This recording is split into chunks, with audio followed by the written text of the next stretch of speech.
we're in the clear.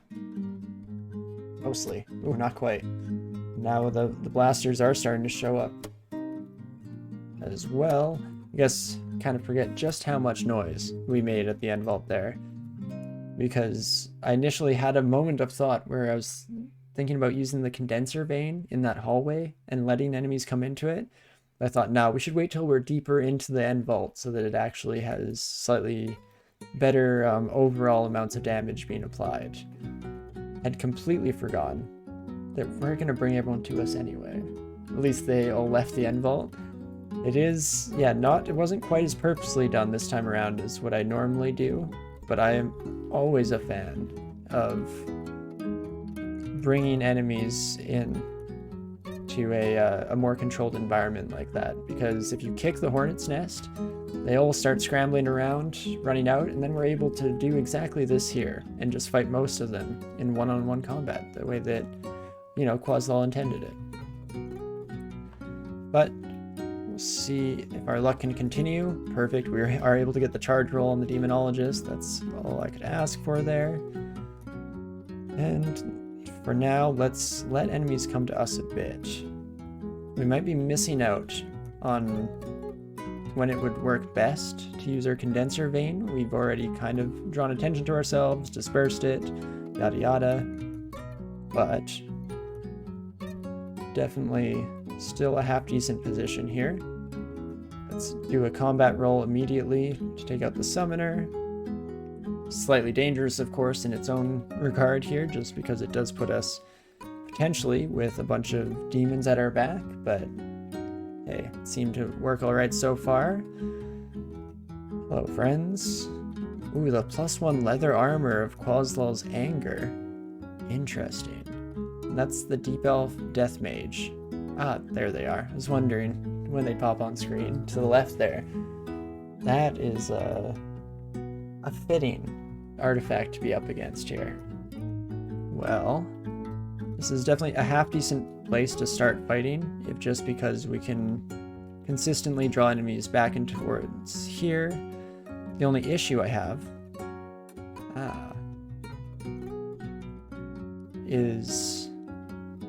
are the demons, what I was going to say, or something to that matter, and then I immediately got distracted by this little buddy somehow figuring out the secrets of the universe where no other elves were able to, and just, you know, circumventing the little puddle.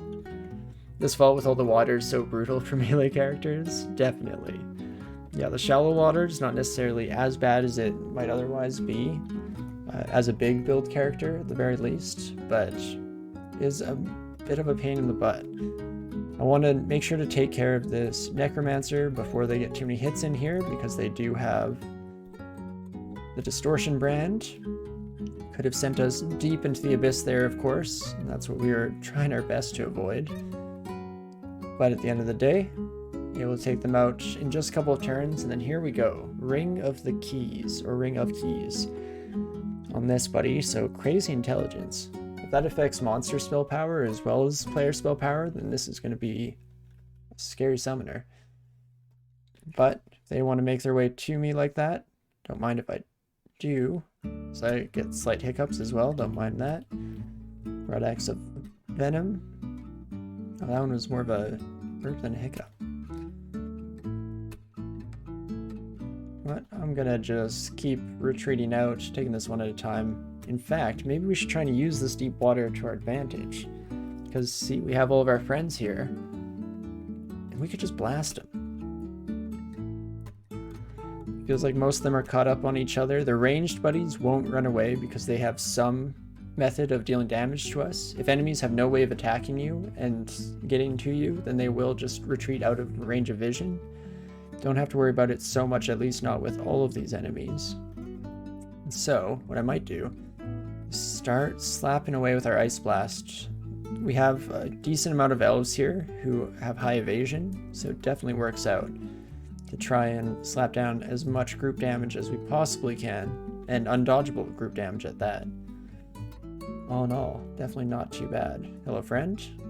You want to keep playing this game? I can do this all day. Maybe? Come on, sir, please. Any hit now. Anytime now. Any any second now. There we go. And not a bad way to have to deal with that vault, to say the least. This would have been a good opportunity for our dodge roll, potentially, to try and get past the high evasion of the Blade Master here and try and get in an early hit, but at the end of the day, it still works out just fine. Want to make sure there are no more distortion brands waiting for us. Trip to the Abyss would not be appreciated right now, even though probably more survivable. We are at least at level 20, which is kind of the ballpark of where you want to be at before heading to the Abyss, if you're just trying to get out and survive. That's not even going for the rune or anything like that. Thanks for all the teaching and advice. The commentary is top notch. Thank you for the lovely compliment. Definitely try our best here. I feel like sometimes I don't always give off the best advice, but we try and we have fun with it as well. Let's see, we have the Mace of Variability here. Chain Chaos is a wild brand. This isn't something that I'm very interested in using for the run here, especially since it is a two-handed weapon, I believe. Yeah, it's a two-handed Great Mace. But an absolutely wild one, because it will just cause chaos effects to cascade through all of the enemies around, which is absolutely ridiculous. One of these days, I should try and go for like a pure Zom build and use the +7 Mace of Variability with, what's that attack called? Oh gosh, I was just talking about it earlier this stream and I've already forgotten. The Manifold Assault, that's the one. Because just the ability to hit all enemies on your screen at once with the Mace of Variability, I'm sure would just be absolute chaos, just the way that Zom intends it. But okie dokie, let's start blasting at all these casters. I don't mind taking multiple hits. I guess 2 crystal spears might be able to kill me if they both got through all of our shielding and reflection nonsense. So maybe that's something I should give slightly more credence to, but I was fairly certain we'd be able to make it through that fight without too much ado about nothing. And then let's do our darndest here and make sure that there's an enemy between us and that Brimstone Fiend. It's not fun stuff here with the Hurling of Damnation. Paired with Symbol of Torment as well. Bad combo, all things considered. So, we could switch to Javelins and try and pierce through, take out the Summoner. Alternatively, we could instead use our Evocable here, which I actually do like because it's undodgeable as well. I'm almost crossing my fingers and hoping that it doesn't kill the Elf Knight in front of us, because we kind of like having that degree of separation here, but even if it does in this attack here, we kill the Demonologist as well. Perfect. And so we don't have to worry about that. What I might do though is actually pop around a corner and let you come to me, because this might be a nice place where we have the opportunity to rest up and heal. Perfect. Let's see who else is waiting for us in this vault, shall we? As we come across a Scroll of Silence. You know what, we're kind of past the time of Wand of Flames being useful, so I'll switch that out for the Scroll of Silence. Good way of dealing with spellcasters. Chainmail that we didn't notice on our way in.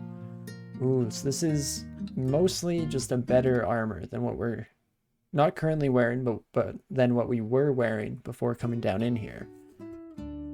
The corrosion negative effect is kind of interesting. It's not one that I like, but as long as it doesn't stack up too many times, it's not the end of the world. In general, we'd be gaining 9 AC. So I think that's just gaining 3 over this, right? So really, we'd be gaining 3 AC, as well as int +7, and another source of resistance to electricity, which we don't really need. It's so close to being tempting. Might just have to leave off it for now, and keep it in mind for the future here, depending on what else we run into. Let's ignore all those though, and let's see what is awaiting us in the final vault here. It seems like most of this stuff got absolutely picked clean here. I'm not sure how the crowd effect works, but the one time you had it, it almost never activated. Yeah, because it's just a chance every time that you take damage, right? I believe. You can even do another quick looky-loo here, and it probably does list it. Yeah, it does say make road when you take damage. And that's the thing about probabilities and random chance. You never know when you'll just roll the absolute nuts and not have to worry about it the entire time. Unfortunately, might not be quite as reliable as we otherwise might like. So I'm gonna leave it off for now, with the caveat that if I find myself taking too much damage and really wanting a little bit more of AC to kind of like peek it over the edge, then we will come back. But if not, yeah, much like you followed it up with there, you think my AC is high enough that it's not much of a concern, I agree for sure. So not the end of the world, and we can just continue going here. So up next, now that we're through with Elf, is probably going to be vaults, at least vaults 1 to 4. Get some more experience under our belt. I'm pretty sure for my 3rd rune, I'm leaning towards the Abyss. Though of course Slime is also up there. Slime and Abyss are usually my 2 go-tos on melee characters. Vaults is completely doable, don't get me wrong. To complete Vaults 5 with a melee character just requires some creative thinking, either some strong condenser vein, which we do have, and that can be enough to get through it, but also you can just teleport away from the center of the area into kind of the hallways that are around the outside, and that can do a whole lot of helpful things as well, in terms of just reducing the number of enemies that you have to all take on in one giant pile. And holy crap, yeah, thank you so much, Pipe Ace, Gerda, Pitemptmig, and Guglivida for the follow. I appreciate it a whole lot. But okie dokie, let's take our new friends just right back to our stairwell here. In fact, if I can just take a couple of you up, perfect. And we hear the howl of distant wind. Ooh, I didn't notice that our first time coming down here. So that is a desolation, I believe. Interesting. Very interesting. So we are up to 4 scrolls of magic mapping, which does seem like a fairly useful use for one of them potentially. I like to have 5 for by the time we get to Zot, but even just being short 1 or 2 wouldn't be the end of the world here. How much do I want to guarantee making it to that desolation? I'm probably happy to use one up here, so let's do so and take a quick peek, shall we? Especially when we only have 1 entrance and exit in and out of the area. It can be nice to just immediately find out where those timed portals are to see if it's even worth it to try going for it. Seems like we could probably make our way down. I'm worried slightly about getting surrounded. Again, we create enough noise here that we draw attention to ourselves, and on top of that, a lot of enemies in this section of the game have the ability to open doors.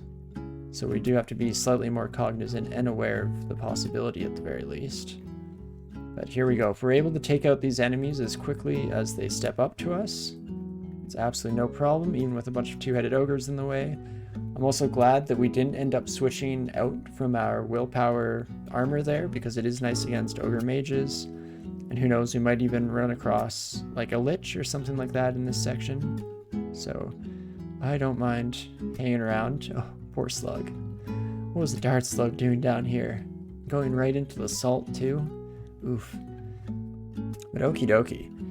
I think we're good to handle one of these.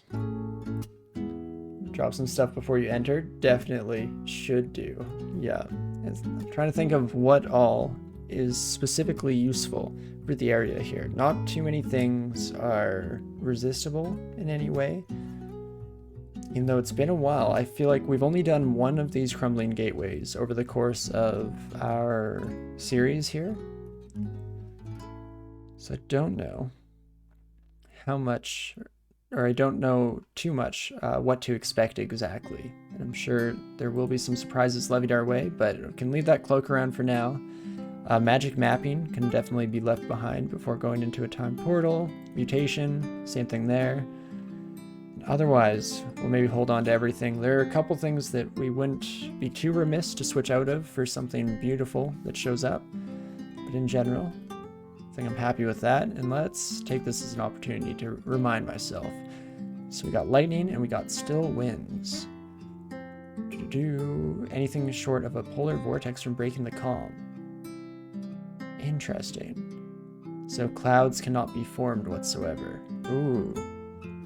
How did they know? They knew exactly what to send against us as a counter. Well, in that case, I'm not going to worry too much about the Peacekeeper, and I will actually try and take out the Servant right away. Made it back. How are we doing? Well, still alive. So that's always a big one for me. On the other hand, we are exploring the new desolation here, trying to figure out what the heck we can do to get ourselves out of this one. Trying our very best to take out the Servant of Whispers as quickly as possible so that our clouds can still keep going here. You think that refers to the dust clouds that break vision, not your clouds? So I initially thought so, but the mentions of only a polar vortex being a player spell, being able to break the calm, I am curious if this might affect our god's clouds as well. I mean, we will potentially find out right away if they decide to use that ability. For the time being, they are just running towards us. We're creating so much noise in the center of the desolation here. But are we on the moon? Pretty much. The moon of salt rather than cheese, but it's just as desolate, maybe with a few more stragglers hanging out. But let's blast the Whispers again here, gain some resistance to electricity. I'm waiting for enemies to form a little bit closer of a ball, and then we will probably use a condenser vein, and that will be a nice way to just take out a decent amount of enemies as they approach us here. We'll also bring in a friendly summon, and this is where we make our move. Condenser vein me, and let's see what we get. Negative energy. Interesting, you're immune to that. That's too bad. At least all the human things here are gonna die pretty quick. It's definitely a shame. I think even this buddy is probably immune to negative energy, huh? It's the one time you get negative energies off of your condenser vein and you're kicking yourself for it. Normally, that's absolutely fantastic, but we still have a couple sneaky solutions in our handbook here, because this seems like a prime candidate for making this whole place into a big old disaster area and just trying to clear out as many as we can. There are friendlies around me, but unfortunately, that is a price I'm willing to pay. And let's get going. Immediately blow up a few of the saltlings, which is good, as the clouds just appear every which way here.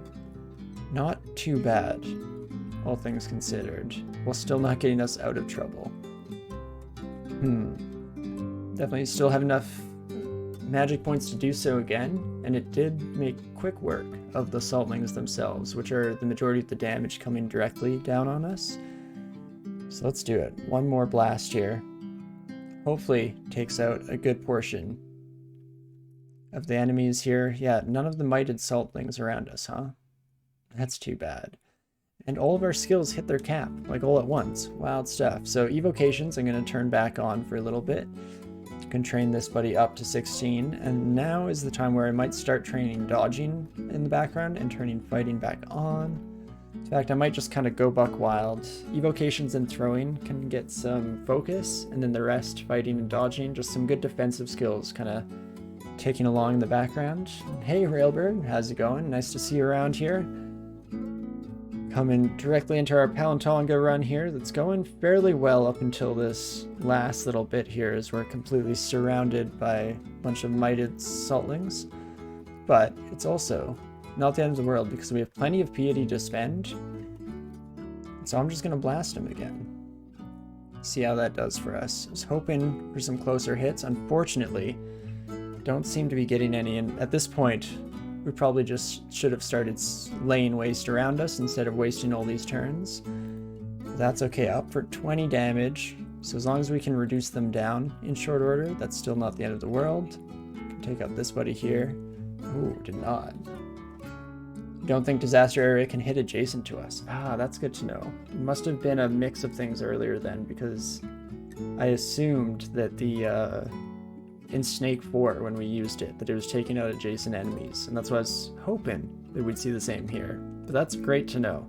That's something we probably should have used earlier, even before we popped the condenser vein. Railbird, you just managed to kill a 22nd level human fire elementalist when you allowed the 27 Lyran Hydra to ambush it in swamp. That is a shame too bad. I'm sorry to hear about it for sure. It's a pain in the butt to say the very least. We actually did run into the Lyran Hydra ourselves here, but we were fortunate enough to have the Phantom Mirror on hand, and that definitely did a decent amount of work for us. So I don't know if there's a quick and easy way out of this. We could, if we wanted, just use up one of our blinks, actually, and take ourselves away from the gate, which is slightly dangerous, but we've also dealt with most of the plane now, I'm guessing. And if we can get far enough away from these buddies, then one more disaster area should clear it up. I just want to make sure that we don't have any ranged things able to hit us. So this is something that can hit us through sight, so that's good to know. Also don't want to be next to any walls for the resonance charge. These buddies also have lightning bolts, which is something. Invisibility is a pretty decent partial solution here. My only concern there is it's still leaving it up to luck to a certain extent. So I think I'd prefer to maybe do a combination of both and start with a blink out of here. Ooh, that's scary. Hello.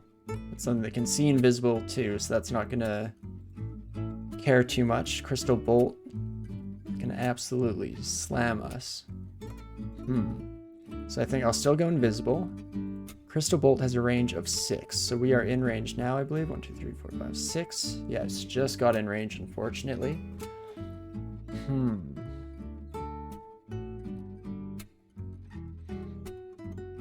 And Disaster Area isn't likely to do a whole lot of damage to this son of a gun. We could get the Corrosion to hit exactly on top of the Crystal Guardian. That'd be nice for sure. I'm barbed too. This sucks. Indeed it does. It's a little bit rough to say the least. But not over yet. Air is too still to form clouds. Okay. Good to know. Thank you, game, for not making me waste that turn. I appreciate it. Definitely might have deserved otherwise. Well, in that case, these buddies all have to run around. We should try and take you out as soon as possible. You have infinite willpower and high AC. Infinite willpower is too bad because otherwise Mind Burst would be the way to go against a target with that high of an armor class. As is. I'm trying to think here. We could use one more blinking to take us away from you. Use like a scroll of summoning if we need some more leeway.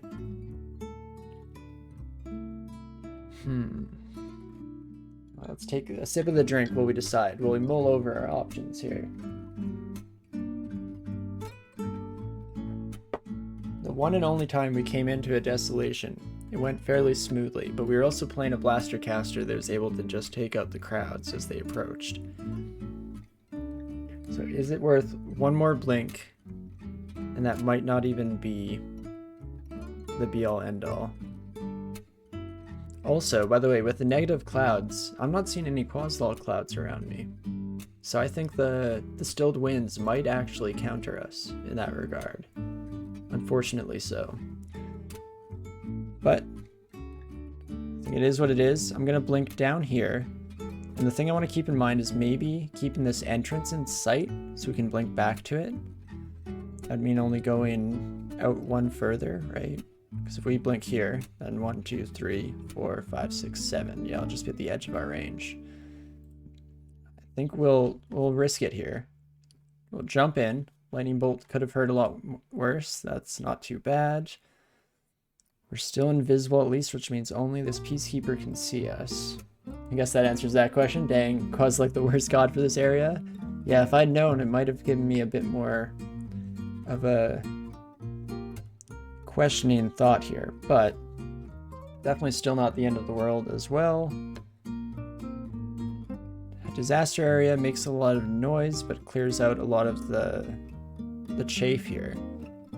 And then ideally, I just need a little bit of time to use some like ambrosia and curing combos, heal up as much health as we possibly can, as long as we're not in one hit range. We have solutions. Barbs don't do a whole lot of damage, even though we are unbarbed now. So it's a half decent time to try and get out of here in one way or another. But I'm going to throw it a disaster area to try and take out as many of these targets as we possibly can. And what's there next? But if I move out here, and now we're spiked and barbed, eh? I was hoping we'd have one turn, and I was hoping actually that the Saltling would kind of block the Servant of Whispers from stabbing us with more lightning. I also didn't realize that taking that step has made it impossible for us to get out of here in a swift manner. So, what we might need is some combination of haste and healing here. Healing might not be enough to get us out of this. I guess while invisible, these buddies have a 10% chance to hit. So definitely could be possible without. The barbs do unfortunately add another extra bit of issue here, because we want to get to that door and we want to get out of here. But I'm going to risk a health potion here. Hope that we don't take too much damage in the meantime. Not too bad. I think we might just have to bail. We've spent a lot of resources, which sucks, don't get me wrong. This will be our 3rd blinking scroll, maybe even 4th, which hurts. Hurts dearly in many respects, but staying alive is more important, and we are completely countered by this area, which I had not at all accounted for. So, I think with that in mind, I'm gonna blink once here. Oh man, that golem could kill us. We're risking it. Come on, don't be lethal. Okay. Oh wait, dang it, rampage. No. Oh, is it, how do we stand on this stair? It's like impossible. We'll keep rampaging back and forth. Oh, rampage, you screwed me. There's probably, is there like a stop rampaging option? No? In that case, what can we do? You cannot be feared, so you're dangerous, just wholesale. All these buddies we could fear the heck out of here, but that's not a solution to our problems.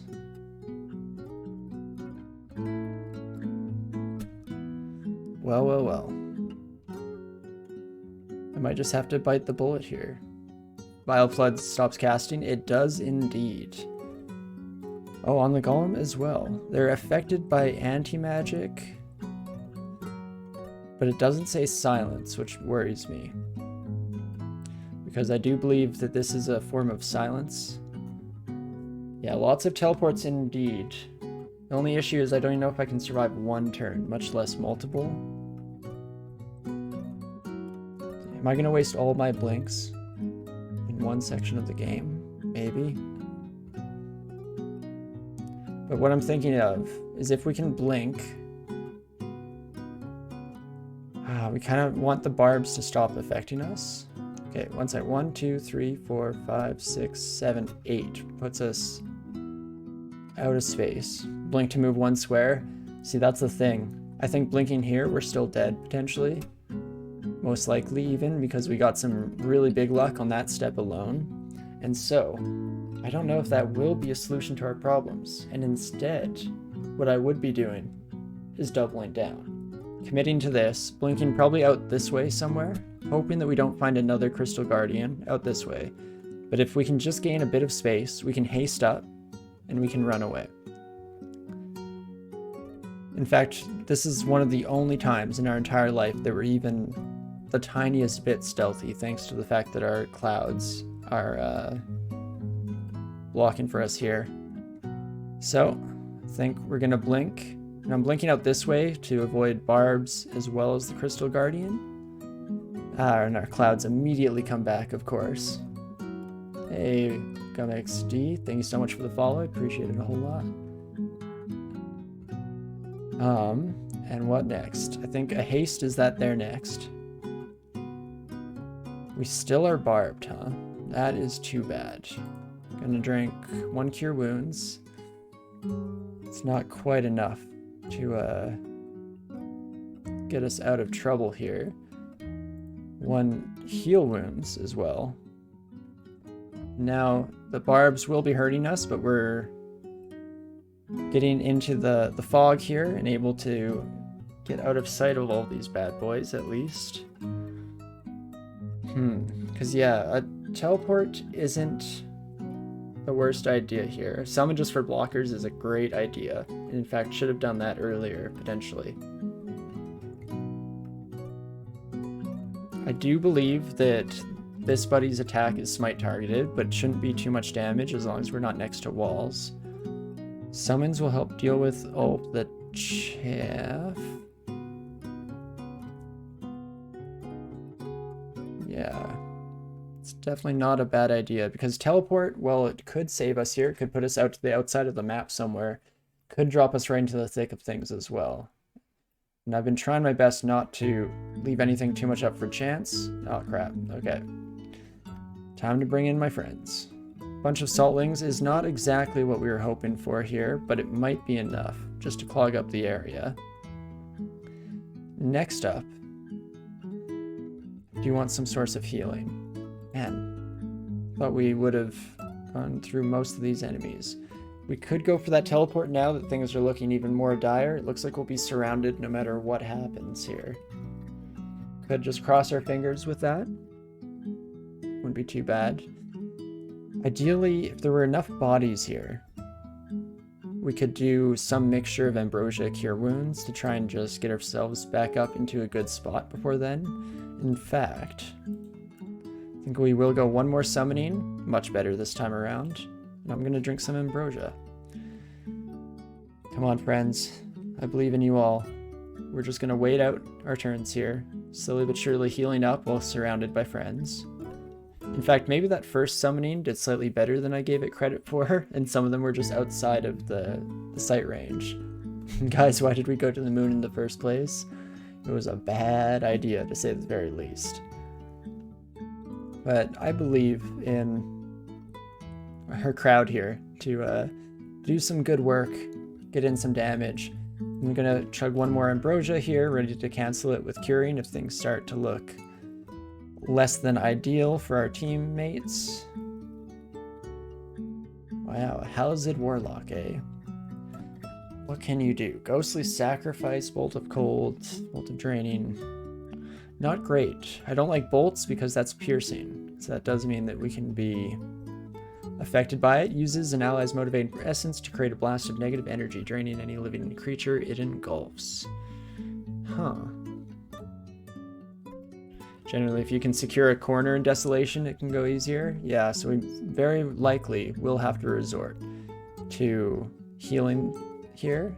Or not healing, rather, but teleport and hoping to end up on the outside, since our gateway got kind of blocked off to us for the most part. Otherwise, I'm trying to think. We're confused, which is why we can't use any of these.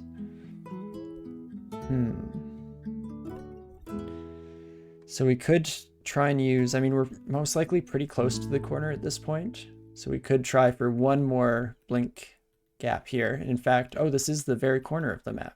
I can't even move any further. So we're just about there. Not out of it yet, of course, if just because there's still a decent, or there are still a decent number of enemies closing in around us. But I'm gonna wait 1 more turn while Ambrosia continues to heal us here, hoping that the wizard there isn't going to send any bolts our way and instead focus on fighting what's in front of them. You'd love to see it. And then could cure out of our confusion and start running through our teammates to get out to the outside here. We still have barbs affecting us. It's crazy when you're hasted how time just stretches out and it feels like that much longer. But really, in game time or by the turn counter, it hasn't been that long yet. But this is where we always want to just slow down a little bit. Make sure I'm not taking any exceptionally rash moves. In fact, a lot of these buddies are affected by willpower, so I'm going to read a scroll of fear. I'm going to cure out of my confusion. And then, as long as enough of you can still see me, and in fact it looks like all the humans can, I'm going to waste one scroll of fear. Peacekeeper also unaffected. That's a shame, too bad. Another caster coming out. Swap in my blink ring and pray. You know, it might not be the worst option, but here we go. Let's take some fate into our own hands, shall we? We're back into the thick of things here. I'm going to take one step through my friends. Oh no. It became perfectly clear all of a sudden. That's not what we wanted. But still not bad. We're actually drawing all the enemies down to the corner. So now I'm more tempted to throw out the teleport play.